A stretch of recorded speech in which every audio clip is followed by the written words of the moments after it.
बलरामपुर नाम के राज्य में ज्ञानेंद्र नाम का एक दयालु राजा राज करता था। उसकी प्रजा उससे हमेशा बहुत खुश रहती थी, लेकिन उसके ठीक विपरीत उसका बेटा ध्रुव बहुत बिगड़ा हुआ था। उसे प्रजा के सुख दुख से कोई मतलब नहीं था। नगर में राजा का पुत्र ध्रुव अपने कुछ सैनिकों के साथ घुड़सवारी करने में मस्त था और तभी उसे घुड़सवारी करते हुए रास्ते के एक तरफ एक गरीब की झोपड़ी दिखाई दी। इस झोपड़ी से गुजार कर देखी जाए। और अपने घोड़े की दिशा झोपड़ी की तरफ मोड़कर गरीब किसान की झोपड़ी को गिरा दिया। अरे वाह, मेरे घोड़े तो कमाल के हैं, मजा आ गया। अब घुड़सवारी का मजा आया।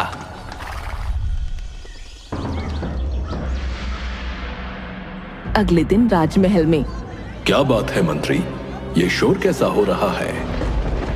महाराज, एक आदमी अंदर आने के लिए दरबान से लड़ रहा है। अरे, अब ऐसा क्या हो गया जो वो इतना तड़प रहा है? उसे अंदर आने दो।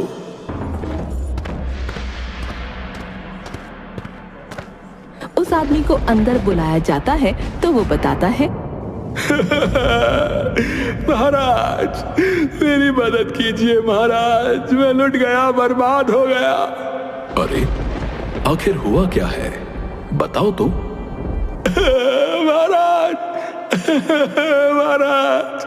राजकुमार घुड़सवारी कर रहे थे, पर तभी वो अचानक आकर मेरी झोपड़ी से टकरा गए और मेरी पूरी झोपड़ी टूट के बिखर गई। महाराज, मैं बेघर हो चुका हूँ महाराज, पर मुझे अपनी चिंता नहीं है, मुझे अपनी बीवी बच्चों की चिंता है, क्योंकि सर्दी का मौसम है महाराज, और ऐसे खुले में रहना उनके लिए बहुत खतरनाक है।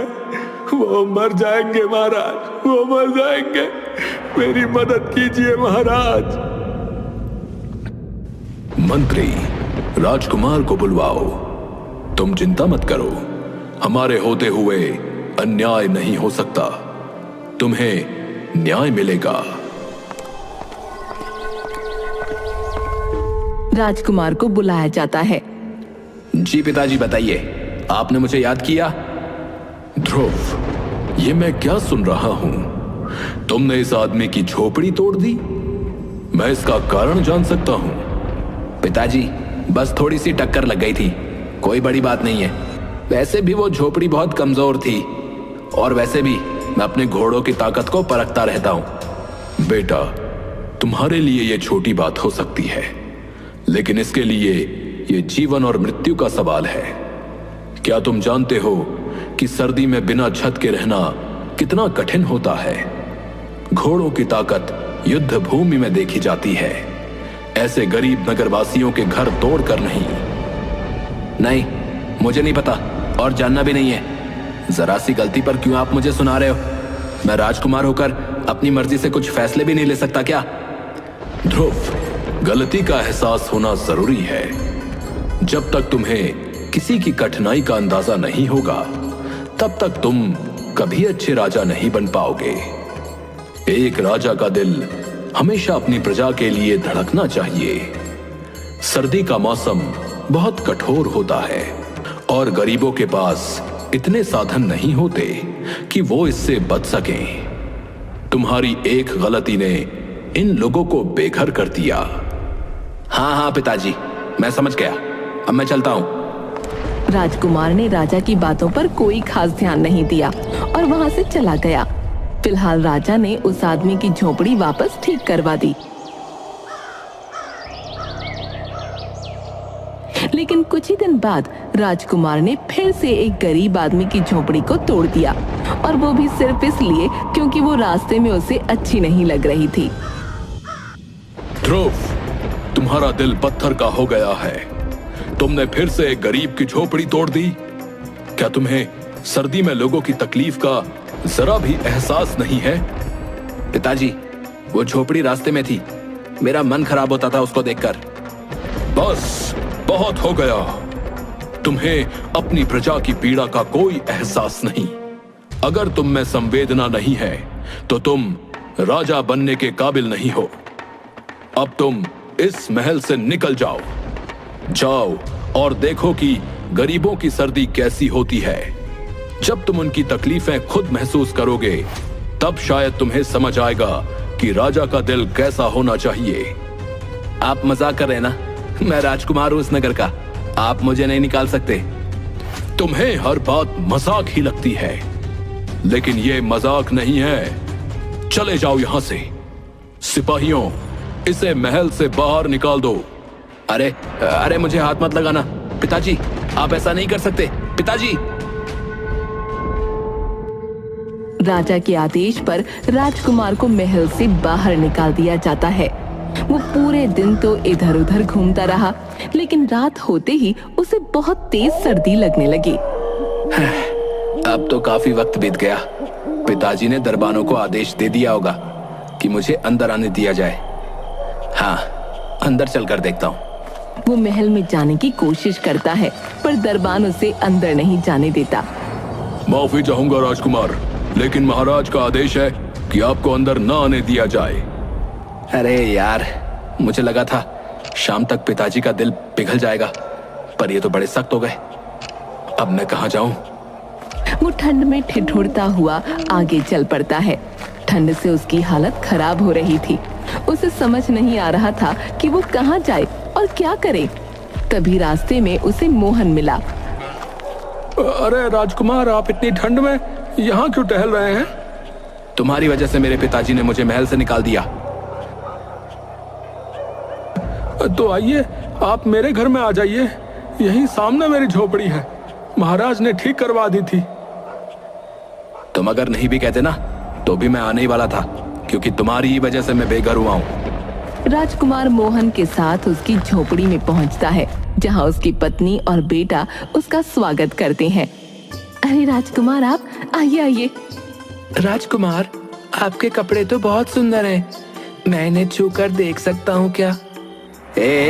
हाथ मत लगा। तुम लोग इतनी छोटी सी झोपड़ी में कैसे रहते हो? मैं कहाँ लेटूं? बिस्तर कहाँ है? मुझे क्या पता था कि मुझे ऐसे दिन भी देखने पड़ेंगे। हमारे पास बिस्तर नहीं है, हम नीचे ही लेटते हैं। ये लीजिए आपकी चादर, लेट जाइए। राजकुमार एक चादर लेके लेट तो जाता है, लेकिन उसे बहुत ज्यादा ठंड लगती है। हे भगवान, कितनी ठंड है। ये नगरवासी इतनी ठंड में इस झोपड़ी में पता नहीं कैसे रहते हैं। राजकुमार तो 4 चादरें ओढ़कर सोता है और वो लोग रात भर ठंड से कंपकपाते रहते हैं। सुबह होते ही गंगा देखती है कि सूरज ठंड से कांप रहा है और उसका शरीर तप रहा है। सूरज को तो बहुत तेज बुखार हो गया है। अरे मेरे बच्चे, क्या हो गया तुझे? वैद्य को बुलाइए। सूरज उठो बेटा। अजी सुनो ना, कुछ करिए, आप वैद्य जी को बुलाइए। पर गंगा, मेरे पास तो वैद्य को देने के लिए पैसे भी नहीं है। क्या हुआ? इतना शोर क्यों मचा रखा है? राजकुमार, सूरज को बहुत तेज बुखार हो गया है, पर हमारे पास इसका इलाज कराने के पैसे नहीं हैं। सूरज की हालत देखकर पहली बार राजकुमार को उन लोगों के लिए थोड़ा बुरा लगता है। हे भगवान, मैंने इनकी चादरें छीन ली। शायद इसी वजह से सूरज इतना बीमार हो गया। वो अपना हार उतार कर मोहन को देता है और कहता है, अब ये हार ले लो, इसे बेचकर सूरज का इलाज करवाओ। राजकुमार, ये तो बहुत कीमती है। हाँ, पर ये सूरज के जीवन से ज्यादा कीमती नहीं है। जल्दी जाओ, वैद्य को बुलाओ, और हाँ, बाजार से कुछ कंबल और बिस्तर भी खरीद लेना। राजकुमार, आपने हमारी जान बचा ली, भगवान आपका भला करें। मोहन सूरज का इलाज करवाता है और साथ ही कुछ कंबल और बिस्तर भी ले आता है। अगले दिन राजा राजकुमार से मिलने आता है। ध्रुव, अब कुछ समझ आया कि नहीं? महल की याद आ रही है? मुझे महल की कोई जरूरत नहीं है, मैं यहाँ ठीक हूँ, आप जा सकते हैं।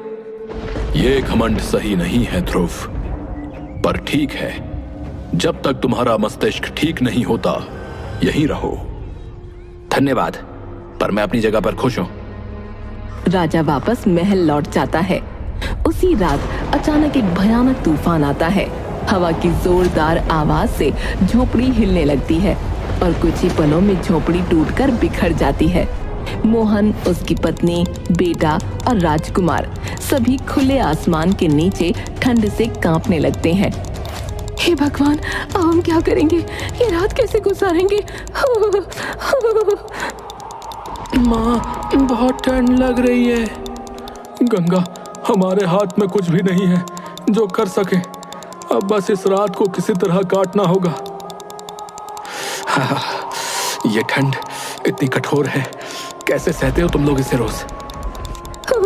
हम तो जैसे तैसे हर रात गुजार लेते हैं, लेकिन आज की रात तो बहुत भयानक है। मैंने जब इन लोगों की झोपड़ी तोड़ी थी तब भी तो इनकी रात ऐसे ही गुजरी होगी ना। हे भगवान, मैंने क्या कर दिया था? जैसे तैसे सुबह होती है, लेकिन रात की सर्दी ने सबके शरीर को झकझोर कर रख दिया था। राजकुमार अपनी मोतियों की माला उतारकर मोहन को देता है और कहता है, मोहन, ये लो, इसे बेचकर झोपड़ी को ठीक करवा लो। धन्यवाद राजकुमार। धन्यवाद तो ठीक है, पर तुम लोग ऐसे कैसे जीवन काटते हो? गरीब का जीवन ऐसा ही होता है राजकुमार। आप तो पहली बार गरीब की सर्दी देख रहे हैं। हमारा हर मौसम ऐसा ही है, कष्टों से भरा हुआ। मोहन उस माला को बेचकर झोपड़ी सही करवा लेता है। लेकिन कुछ ही दिन गुजरते हैं और उनके घर में खाने का सब सामान खत्म हो जाता है। मोहन, घर में अब कुछ भी खाने को नहीं बचा है। सर्दी ने तो हमारी सारी उम्मीदें छीन ली। हाँ गंगा, बर्फ के कारण खेतों में कोई काम नहीं हो पा रहा है। लकड़ी काटने का काम भी ठप पड़ा है। इस ठंड में कोई पेड़ काटने नहीं जाता। अब क्या होगा? यह वक्त भी गुजर जाएगा, बस हमें सब्र रखना होगा। मोहन, मेरे पास अब सिर्फ ये एक अंगूठी बची है। इसे बेचकर कुछ खाना ले आओ। राजकुमार, आप इतना कुछ दे चुके हैं, ये अंगूठी मत दीजिए। मोहन, ये समय सोचने का नहीं है। जाओ, इसे बेचकर खाने का इंतजाम करो। मोहन अंगूठी बेचकर खाना ले आता है। 1-2 हफ्तों तक वो खाना चलता है, लेकिन फिर सब कुछ खत्म हो जाता है। अब न मोहन के पास कुछ बचा था, न ही राजकुमार के पास। अब तो खाने को भी कुछ नहीं बचा। आगे की सर्दी कैसे काटेंगे? क्या यहाँ कोई ऐसा काम नहीं होता जिससे कुछ पैसे कमाए जा सके? यहाँ तो इस सर्दी में कोई काम नहीं होता, पर शहर में कुछ काम मिल सकता है, लेकिन वहां जाना आसान नहीं होगा। मोहन, हमें कुछ तो करना होगा। चलो, हम शहर चलते हैं और वहां काम ढूंढते हैं। राजकुमार और मोहन शहर जाते हैं, जहां उन्हें मेहनत मजदूरी का काम मिलता है। ये राजकुमार के लिए पहली बार था कि उसने अपने हाथों से काम किया हो। दिन भर की मेहनत के बाद वो इतना थक गया कि उसकी हालत बेहद खराब हो गई। मोहन, मैंने कभी सोचा नहीं था कि काम इतना कठिन हो सकता है, लेकिन जब अपने मेहनत के पैसे से खाना खा रहा हूं तो दिल को बहुत ही सुकून मिल रहा है। हालांकि दिन भर की थकान और सर्दी की वजह से राजकुमार को अचानक तेज बुखार हो गया। वो तड़पने लगा और उसकी हालत बिगड़ती चली गई। मैंने तुम सबके साथ बहुत बुरा किया है। अब मुझे समझ आया कि तुम लोगों पर क्या बीतती है और तुम्हारे बेटे ने बुखार से तड़पते हुए क्या महसूस किया होगा। मोहन, मुझे माफ कर दो। इतना कहते ही राजकुमार बेहोश हो गया। फिर जब उसकी आंखें खुली तो उसने देखा कि वो अपने महल के नरम बिस्तर पर लेटा है। मैं यहाँ कैसे पहुंचा? बेटा, मैंने हर समय तुम पर नजर रखी थी। जैसे ही तुम्हारी तबीयत बिगड़ी, मैंने तुम्हें तुरंत महल में लाने का आदेश दिया। पिताजी, मुझे वापस जाना है। मैं मोहन और उसके परिवार के साथ रहना चाहता हूँ। नहीं बेटा, अब तुम जान चुके हो कि गरीबों का जीवन कितना कठिन होता है। तुमने उनकी परेशानियां महसूस की हैं। अब तुम्हारा यह कर्तव्य है कि तुम एक अच्छे राजा बनो और उनकी भलाई के लिए काम करो। राजकुमार को राजा की बात समझ आई। उसने तय किया कि वो अपने राज्य के गरीब लोगों की मदद करेगा। हाँ पिताजी, अब मैं समझ गया हूं कि असली राजा वो होता है जो अपने लोगों की तकलीफों को समझे और उनका समाधान करे। मैं वचन देता हूं कि इस सर्दी के खत्म होने से पहले मैं गरीबों के लिए गर्म कपड़े, कंबल और बेहतर आवास की व्यवस्था करूंगा। राजकुमार ने अपने वचन को निभाया। उसने गरीबों के लिए न सिर्फ गर्म कपड़ों की व्यवस्था की, बल्कि उनके लिए नए घर भी बनवाए और नए रोजगार के अवसर भी दिए। राजकुमार के इस कदम से राज्य के लोगों का जीवन बेहतर हुआ और उन्होंने अपने राजा की दिल से सराहना की।